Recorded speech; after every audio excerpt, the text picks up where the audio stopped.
Have you ever trusted someone so completely that you ignored all the warning signs? And when that person turned their back on you at the moment you needed them most, how did you handle the pain? This is a story about that, about abandonment, overcoming hardship, and the strength of a person who chose to move forward, alone, pregnant, rejected, and who still rebuilt their own life with dignity. But fate doesn't forgive those who try to run from their own choices. Years later, an unexpected reunion brings face to face the man who cast her out and the woman he could never forget. And that's when everything changes. Stay until the end, because this story proves that true love can fall asleep, but when it wakes up, it transforms everything. Don't miss a single video. Subscribe to the channel, leave a like, and tell me in the comments where you're following this love story from. The main ballroom of the Vance Foundation was a parade of power. Silverware gleamed under crystal chandeliers. Glasses were raised in rehearsed toasts, and a soft instrumental soundtrack tried to cover up the murmurs of vanity. That night, the city's elite gathered for another charity gala, and as always, Julian Vance was the center of attention. At 32 years old, Julian exuded success. The majority partner of one of the country's largest hospital networks, he wore a custom-tailored suit, a Swiss watch, and a walk that mixed confidence with boredom. On the outside, he was the portrait of the exemplary heir. On the inside, a man who no longer saw meaning in almost anything. He had learned to wear a mask too early in life, as he greeted businessmen and politicians with calculated handshakes. Everything seemed to be under control, until an explosion of red liquid hit his chest with unexpected force. "Oh my God," a high, nervous voice exclaimed. "I'm so sorry, please." Julian took a surprised step back, looked down, and saw his white shirt stained with red wine. The liquid dripped slowly down the Italian linen. In front of him, a young woman was trying to contain the disaster with a napkin. She was clearly terrified. I slipped. The tray tipped over. I didn't see you." She spoke quickly, breathless. Her eyes, brown, large, and anxious, met his. There was a second of suspended animation. Julian opened his mouth to reply, but said nothing. Around them, glances began to turn toward the scene. Eleanor lowered her face, embarrassed, and moved the napkin away. "I'm so sorry. I'll pay for the shirt. Just give me your contact info later. I swear I'll—" "You want to pay for this shirt?" Julian raised an eyebrow. The tone wasn't one of irony, but of genuine curiosity. "If I work for about 4 months straight, maybe I can," she replied with a slightly embarrassed smile, trying to maintain her dignity. He took a deep breath. The crowd, disappointed that there was no scandal, returned to their networking. Julian took the napkin from her hands and calmly wiped his own chest. "Don't worry, it'll come out," he said simply. She hesitated for a moment, then nodded, grateful. Before she turned away, he noticed the name tag pinned to the pocket of her black uniform shirt. Eleanor Scott, support staff. When she disappeared among the waiters, Julian remained standing for a few seconds, looking in the direction she had gone. There was something about that girl that broke the mold. It wasn't her face or her voice. It was the way she held her composure, even in a panic. The unnerving naturalness, the honesty of her apology. He looked at his own stained shirt and, for the first time in a long time, laughed to himself. He didn't know why, and that only made the feeling more uncomfortable. Outside, the wind discreetly flapped the Foundation's flag. That night, he didn't know it, but the woman who had entered his life by accident would end up changing everything. Julian didn't know what bothered him more, the memory of the girl spilling wine on him, or the fact that he still remembered it days later. The normal thing would be to forget. It was just another accident among so many tedious events. Another invisible employee in the service industry. But there was something different about that night. About that expression. About that girl. He thought about her during the drive home. Then, as he took off the stained shirt and let it fall to the closet floor as if it were a piece of his own arrogance. He thought of her again the next morning, as he drank his coffee staring into space. Her name, Eleanor, was engraved on her name tag, but it was also etched in his mind, along with the look that was a mix of fear and courage. The following week, Julian had a scheduled visit to the university wing of St. Jude's Hospital, a unit maintained by the Foundation. It was part of his public relations routine, even though he despised that kind of formality. But that day, as he walked down the hospital corridors, he stopped abruptly. There she was, in a white lab coat, a clipboard in her hand, her hair in a hurried bun. Eleanor. With a furrowed brow, she was examining a chart beside a pediatric bed. She spoke softly, patiently explaining something. The boy on the bed seemed fascinated. Julian stood still for a few seconds, just watching. Then he straightened his posture and walked up to her. "Looks like you're more comfortable with charts than with trays," he said with a half smile. Eleanor turned slowly, surprised. Her eyes widened for a brief instant, but she quickly regained her composure. "Mr. Vance," she replied formally. "I didn't expect to see you here. I didn't expect to see you like this either. A doctor? An intern? A scholarship student? I still have a long way to go." Julian felt intrigued. He wanted to ask more, but she quickly excused herself and continued her rounds. In the days that followed, Julian began to visit the hospital with an unusual frequency. He would show up without warning. He would say he was checking on reports, but inevitably, his attention would turn to Eleanor. He would watch from a distance, in the cafeteria, in the hallways, during her shifts. Sometimes he would greet her. Other times, he would just watch her pass by. Eleanor noticed. She knew something had changed since that night, but she refused to fantasize. She had too much to worry about. Exams, internships, overdue rent.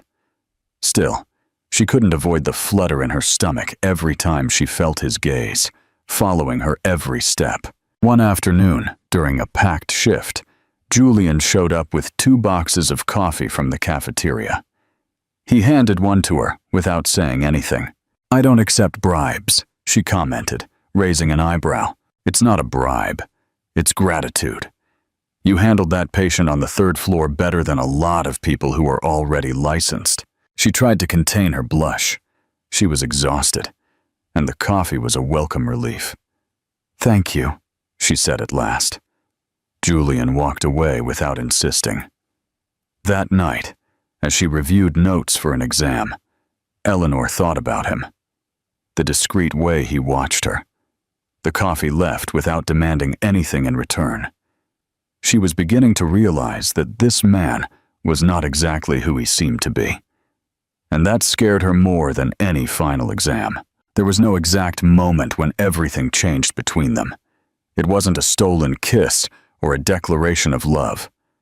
It was the sum of small gestures, gentle repetitions, like the sound of rain hitting the hospital windows, the coffee discreetly left on her work table, the way Julian showed up with books that matched the subjects Eleanor was studying, the way he knew exactly when she needed silence and when she needed company. They began to talk frequently between patient care, always under the excuse of some report or clinical protocol. But the conversations easily strayed beyond the hospital, movies that marked their childhoods, the longing for the grandmother who raised her, the pressure of carrying a heavy last name like his. Eleanor discovered that behind the well-dressed man, surrounded by power, there was a son frustrated by his father's absence, and a controlling mother who turned everything into a matter of appearances. Julian, in turn, immersed himself in her world as someone who discovers a new language. Eleanor was simple, but not submissive. She had strong opinions, but she knew when to be quiet. She knew how to listen and laugh with the kind of laughter that came from deep in her chest, without filters. It was as if he was in front of someone who saw what he hid, even from himself. The barriers between them fell without them even noticing. One day, Julian waited for her at the hospital exit. Eleanor hesitated when she saw the car stopped, but she got in. He didn't say where they were going. He just drove in silence to a secluded lake house on the edge of the city. It was his refuge, he said. There, away from everything, he allowed himself to breathe. They sat on the sand. The night breeze ruffled her hair, and Julian, without thinking, tucked a strand behind her ear. The touch was light, but neither of them moved after that. The kiss came slowly, like a secret whispered between waves. That night, nothing was said about what they felt, but everything was felt. They slept in a hammock on the porch, wrapped in each other's arms. Their bodies recognized each other like two shipwrecked people who had finally found solid ground. In the following days, they kept their relationship a secret. At the hospital, they acted like colleagues. Outside, they lived intense, but always discreet moments. Eleanor, though devoted, felt the weight of the inequality between them. She knew that Julian's world was governed by rules she would never understand, and that the shadow of his family loomed over every step. Even so, she loved him, and for the first time in her life, allowed herself to live without fear, until everything changed. That Monday morning, Eleanor woke up feeling strange. The smell of coffee made her nauseous. Her head was spinning. She thought it was just the stress of the week, but when her period was late, she decided to confirm. She bought the test at the end of her shift. She took it in silence, in the bathroom of the cafeteria. 2 lines. 2 lines that would change everything. During the drive back from the lake house, where they had spent the weekend together, Eleanor kept her eyes fixed on the road. Julian was talking about opening a clinic outside the city, about starting a new phase, but she barely listened. In her bag, the test was still there. 2 lines. Red. Screaming. And she still had no idea how to tell him.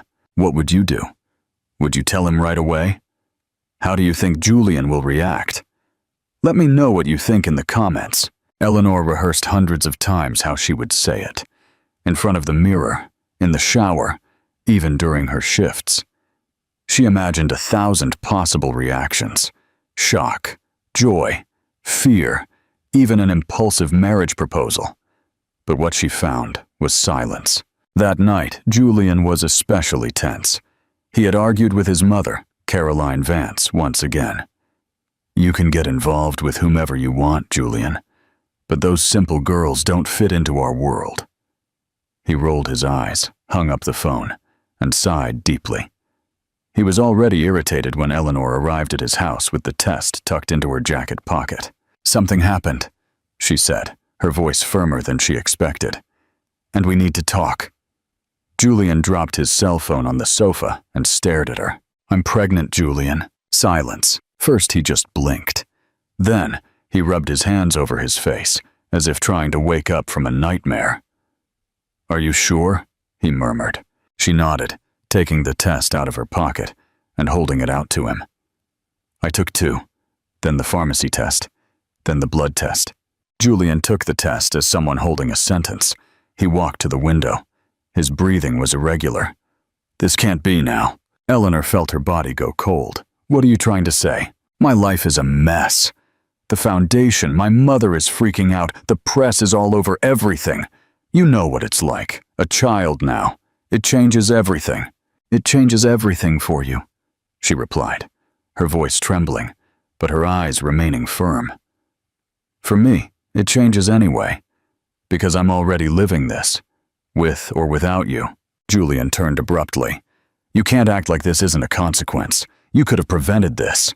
We could have. Are you really blaming me? Her voice wavered, but her eyes held steady. "After everything we've been through, I didn't ask you to drop everything. I just wanted you to know, to share this with me." At that moment, the door opened abruptly. Caroline Vance entered the room. The click of her heels echoed like a gong.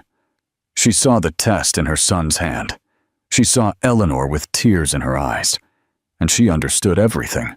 Of course, the scholarship girl got pregnant. What a surprise, she said, with the venom of someone who didn't need to shout to hurt. Eleanor froze.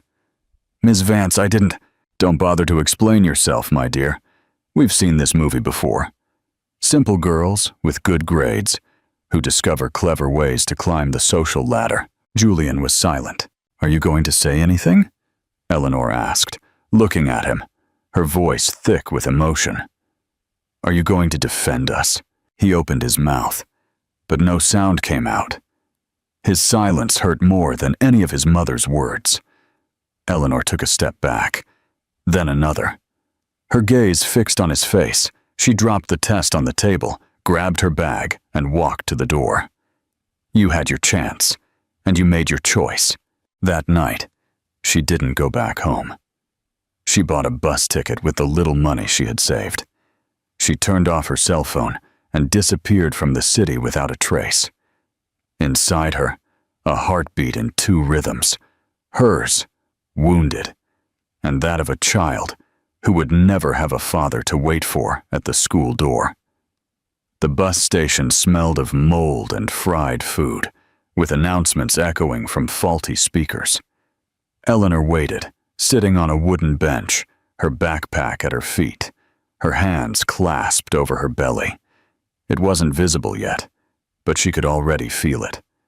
An internal warmth, different, an uncomfortable certainty that she was no longer alone.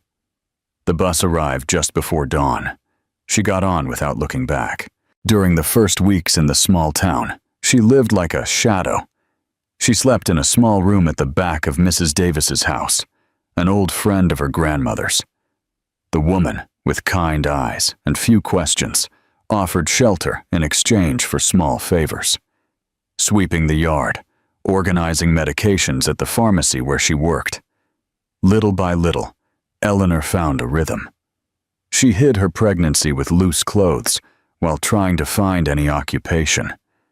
She got a side job as a receptionist at a community clinic. At night, she studied alone, determined to resume her college credits as soon as possible. She was tired, nauseous, scared, but she never stopped. The months passed. Her body grew, as did her fear, but also a new, unbreakable strength. And then, on a rainy night in March, between painful contractions and the trembling hands of an improvised midwife, Eleanor gave birth. "It's a boy," Mrs. Davis said with tears in her eyes. "Strong, healthy." Eleanor received him in her arms with a cry that didn't just come from physical pain.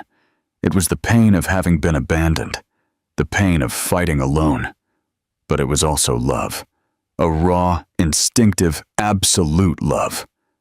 "Leo," she whispered, touching her forehead to his. "Your name is Leo." The following days were a mix of chaos and sweetness. The crying in the middle of the night, the fear of doing everything wrong, the recovering body. But with every small gesture, a yawn, a smile, a finger curled around hers, Eleanor felt that she could continue. The journey was not quick or easy, but she never stopped. She returned to her studies when Leo turned 1. She passed the re-entry exam at the local university. During the day, she worked as a nursing assistant. At night, she studied with one eye on the books and the other on the crib.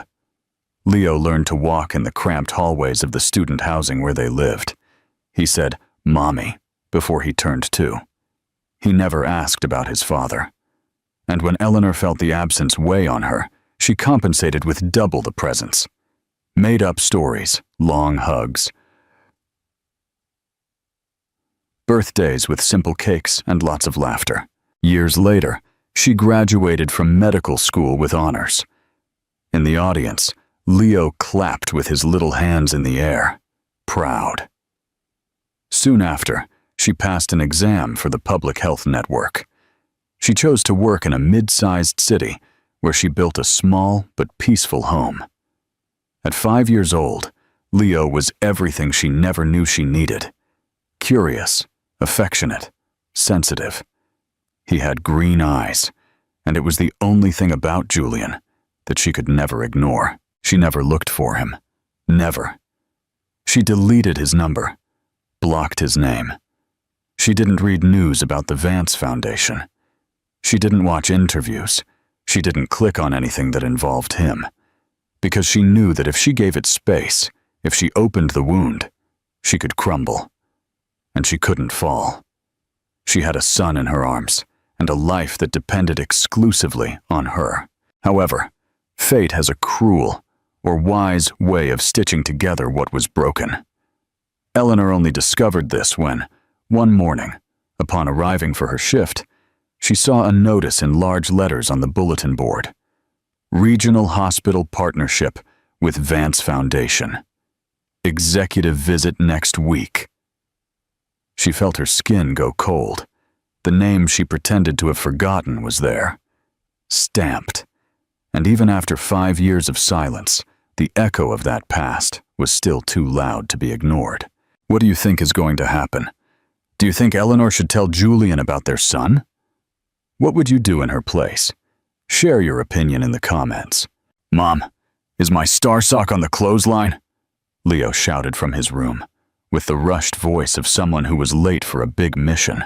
Eleanor, already dressed in her white lab coat, and her name tag in her pocket, balanced a slice of toast with an egg in one hand and a glass of juice in the other. It's in the top drawer, astronaut, she replied. On the left, behind the dinosaur shirt. Leo appeared seconds later, his socks on, his hair a mess, his green eyes shining like headlights. He climbed onto the kitchen chair, took a hurried bite of his toast, and gave his mom a smile full of crumbs. Are you going to operate on a heart today? No. Eleanor knelt down to his level. Not today, but I'm going to take care of a lot of people who need it. He hugged her as if he understood the world. Then he ran to the door to grab his backpack. 5 years had passed in a flash, but inside her, the woman who had fled a mansion with a pregnancy test in her pocket had become someone else. Today, she was one of the most respected doctors in the Public Health Network. She earned enough to support the house, raise her son, and even help patients who arrived without even having their documents. She was admired, listened to, but she never let ego corrupt her. The only thing she still had to get over was the name Vance. At the hospital that day, there was a strange buzz. Banners, presentation folders, tense administration staff. Eleanor only found out when she entered the head office to sign documents and saw, on the table, the weekly schedule. The title was centered in a blue font. Visit from Vance Foundation Partners. Humanitarian Network Expansion Project. Julian's name was there, highlighted. Eleanor's heart skipped a beat. She felt a familiar tightness in her chest. The air seemed denser. 5 years. No news, no questions, no trace. She didn't know if she felt anger, fear, or just surprise. But her whole body reacted. She decided she wouldn't change her routine because of him. She saw patients, corrected charts, examined test results.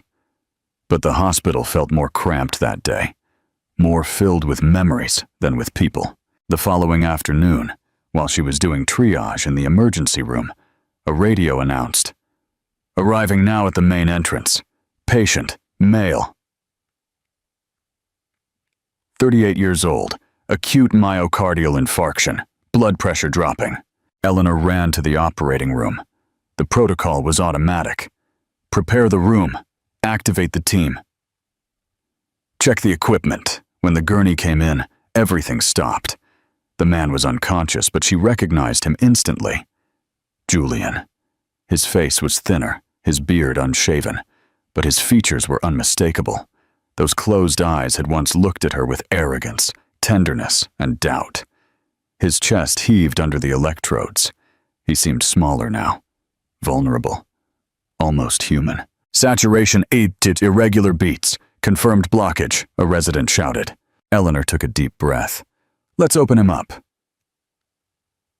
Now, the surgery lasted almost 3 hours. It was quick, direct, and precise. Sweat dripped down her forehead. Her gloves were soaked, her breathing held in. She didn't think. She acted. Every stitch, every cut, every clamp, all guided by technique. There was no room for the past there, only to save a life. When she finished, she took off her gloves slowly. She washed her hands. She took off her lab coat. She walked down the hallway in silence to the observation room. She looked through the window and saw him. Julian, still unconscious, hooked up to monitors, his face pale, his chest rising and falling slowly. She rested her forehead against the glass. She didn't cry. She didn't smile. She just whispered to herself, "The world really comes full circle, doesn't it?" The sound of the heart monitor marked the rhythm of a new chance. Julian opened his eyes slowly. Everything was blurry. The light from the ceiling blinked softly above him, and the smell of hospital alcohol made him frown. He tried to move, but felt the weight of his body locked, as if every muscle had been removed and put back in a different position. That's when he saw her, sitting in front of the bed in a white lab coat, a clipboard in her hands, her eyes tired, but vigilant. Eleanor. For a second he thought it was a dream, but she didn't disappear. She was there. For real. "You," he murmured, his voice hoarse. "Eleanor." She didn't answer immediately. She just watched in silence, as if she were deciding whether or not he deserved for her to waste words on him. "You operated on me?" He tried to smile, a little dizzy. "I'm glad I ended up in the right hands." "It was an acute myocardial infarction, 90% blockage. You were lucky. Another half hour, and you would have died," she said without emotion. Julian looked at her more closely. She was different. Her face was more serious, her features more mature, her gaze deeper, like someone who has been through storms and survived. "You disappeared," he risked. "I looked for you." She laughed without humor. "You looked? Where? In your pride?" Silence. "I was 24, Julian. I was pregnant, alone, humiliated, and you didn't even have the courage to defend me from your own mother." She crossed her arms. "You disappeared from my life before I disappeared from yours." Julian tried to get up, but the pain pushed him back against the mattress. "Did you have—" His voice failed. "A boy," she replied. "Leo, he'll be 6 in March." His eyes widened, his heart racing beneath the wires stuck to his chest. 6, he repeated. 6 years? Yes. 5 years and 9 months since I held him in my arms for the first time. Alone, in a tiny room, scared, in pain, but determined to never depend on anyone again. Julian closed his eyes. The name reverberated in his mind. "Leo! Leo!" The sound seemed to shatter every certainty he held about himself. "Why didn't you tell me?" She sighed. She walked to the side table, picked up a folder of charts. When she turned, she dropped something onto his lap. A child's drawing. Colorful scribbles showed 3 figures, a woman in a lab coat, a child with a ball in his hand, and between them, a gray, almost erased shadow. At the top, in crooked letters, Leo, 5 years old. Mommy and the imaginary hero. "That was you," she said. For a long time, Leo made up that his dad was a hero who secretly saved lives. I never said anything. I never said anything bad. I just waited for him to ask me. And one day, he stopped asking. Julian held the paper like someone holding their own rubble. I lost everything. No, Eleanor corrected him firmly. You gave it up. She turned, heading toward the door. Before leaving, she looked over her shoulder. You have the right to get to know your son, but only if you're ready to be a father, not an emotional tourist. And with that, she left. Julian lay there, his breathing ragged, the pain in his chest mixing with the overwhelming weight of guilt. Outside, life went on. Outside, there was a boy with his eyes and a woman who learned to be everything he wasn't. And in that instant, he understood that surviving the surgery had been the easiest part. 2 days after the surgery, Julian was on his feet. Weak, his movements slow, and his voice low, but on his feet. Not because he was discharged, which would still take a few more days, but because of something more urgent. He needed to see him. Leo. The name seemed to echo differently since it had left Eleanor's mouth. Now, he was no longer just an invisible child or an abstract idea. He was a real boy, with his features, with stories, with memories that Julian had lost without ever knowing. On Saturday morning, Eleanor appeared in his room, her lab coat folded over her arm. Her eyes were less tense, but they still held a wall of distrust. He wants to meet you, she said, dryly. But you have to promise you'll go slow. Julian just nodded. He didn't even try to justify the past. He understood that now words had little weight. What mattered was what came next.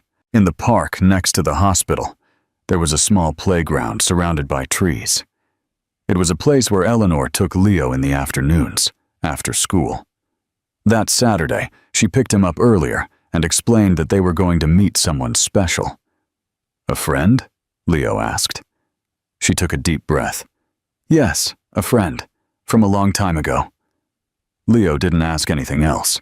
He just put on his favorite blue cap, grabbed his toy car, and went with her. When they arrived, Julian was already waiting for them, sitting on a bench under the shade of a tree. He was wearing simple clothes, a gray t-shirt, jeans, ordinary sneakers, nothing that reminded him of the magnate he had once been. He seemed smaller, almost shy. Leo looked at him with curiosity, then at his mother. Is that him? Eleanor nodded. Leo approached slowly, like someone inspecting something new. Are you Mommy's friend? Julian smiled, crouching down with effort to be at his eye level. Yes, I am. And I'm also someone who... I thought about you for a long time, even without knowing your name. The boy frowned, confused. Is that like magic? Julian laughed, feeling his eyes sting. A little, like when you dream about someone before you meet them. Leo thought for a moment. Then, without warning, he held out his car. Want to play? Julian took it carefully. The toy had stickers on the sides and worn wheels from rolling on the floor so much. Does this car have a name? He asked. Yes. Its name is Blue Streak. It's fast, but it only runs when it's happy. Julian looked at Eleanor, who was watching the scene from a distance with her arms crossed, her body tense, but her eyes glistening. Then let's make it run, he said, and pushed the car on the stone sidewalk.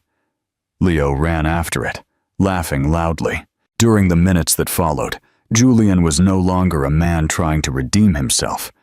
He was just a father, rediscovering his son through small gestures, shared laughter, silly questions, and looks that recognized each other. When the sun began to set, Leo sat on the bench next to Julian, tired. Are you going to disappear? He asked suddenly, without looking at him. Julian swallowed hard. No, not this time. Leo nodded. He didn't respond, but he leaned his head on his arm. On the other side of the park, Eleanor let a tear escape. Just one, the first one since their reunion. And in that instant, without speeches or guarantees, something began again.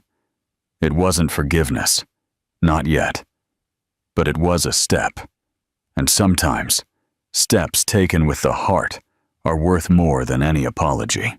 In the days that followed the meeting in the park, Julian became a constant but discreet presence. He didn't invade their space, didn't force conversations, didn't try to justify himself. He just showed up. At the school gate, on the park bench, at the supermarket on a Saturday morning, offering to help with the bags. Eleanor, an observer by nature, noticed everything.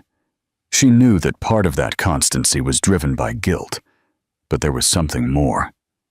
Julian no longer seemed like that impatient man, with words stiff with superiority. He waited. He listened. He learned. Leo, on the other hand, accepted him with an almost unnerving naturalness. Children don't stand on ceremony with those who give them genuine attention. In a few days, Julian already knew his favorite games, the drawings he drew from memory, and his habit of eating the filling out of a cookie before the shell. One afternoon, during an impromptu picnic in the park, Leo had a sudden allergic reaction. Redness on his skin, watery eyes, shortness of breath. Eleanor panicked.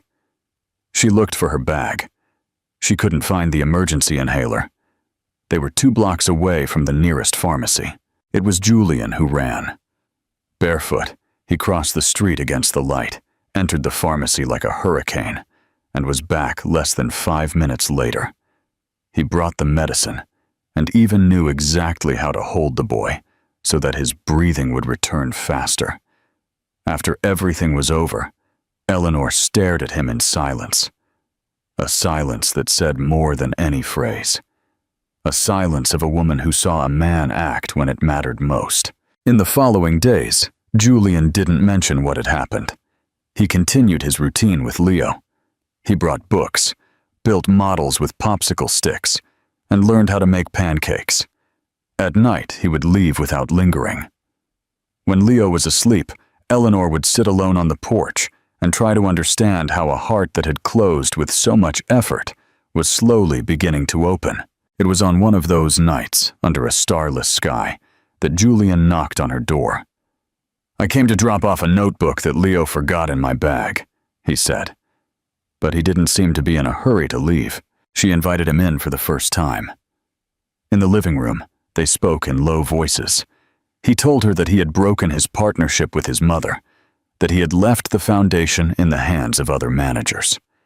He was starting his own project, a community clinic with free care in neighborhoods where hospitals don't reach. "I'm not trying to impress you," he said sincerely. "I just wanted to show you that when you left, I got lost.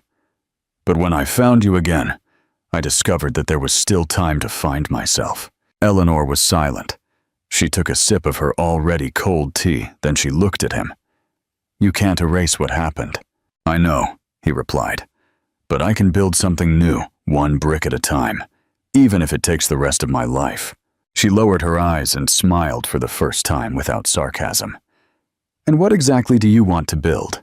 Julian took a small box out of his pocket. It wasn't a ring. It was a necklace with 2 pendants, one with the name Leo and the other with the word present, delicately engraved on it. "This," he replied. "A life where I am here."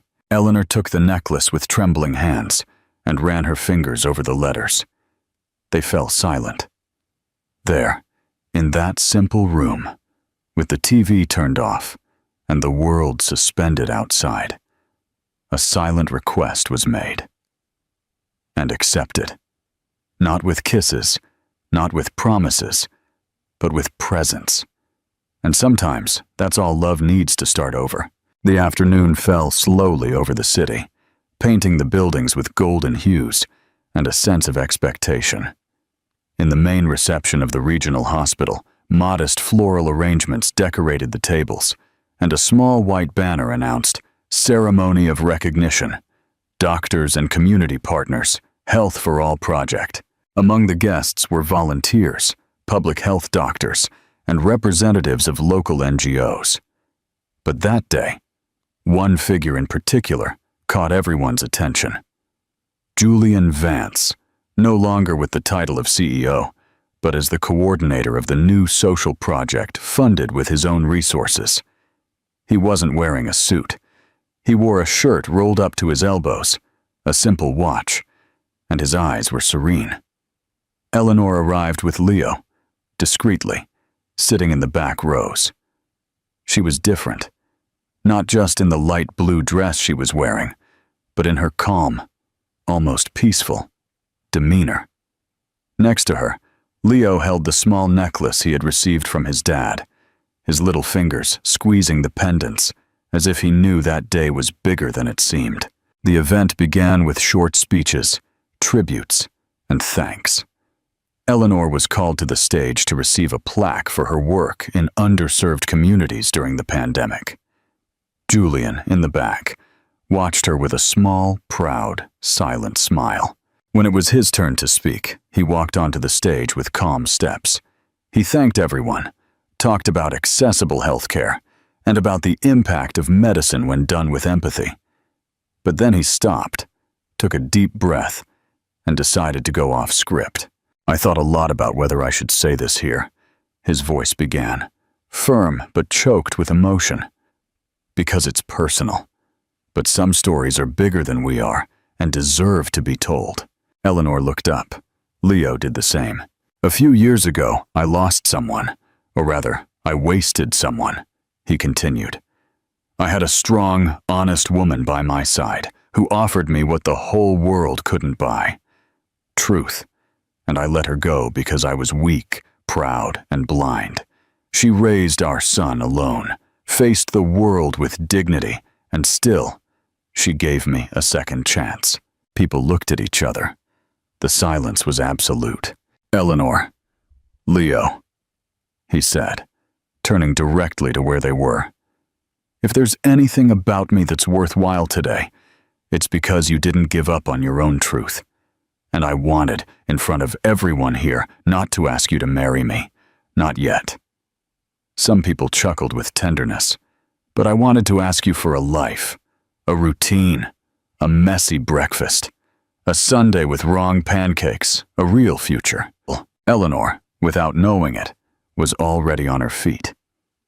Leo ran to the stage and held his dad's hand. She walked up to them. She didn't respond with words. She just hugged the two of them, a sewing-up hug that united the pieces of what was once broken. The room applauded, but there, between the three of them, only the silence mattered. The silence of those who know they no longer need to run or pretend. Later that same night, the three of them walked through the park next to the hospital. Leo ran ahead, flying a kite that Julian had learned to build with him weeks earlier.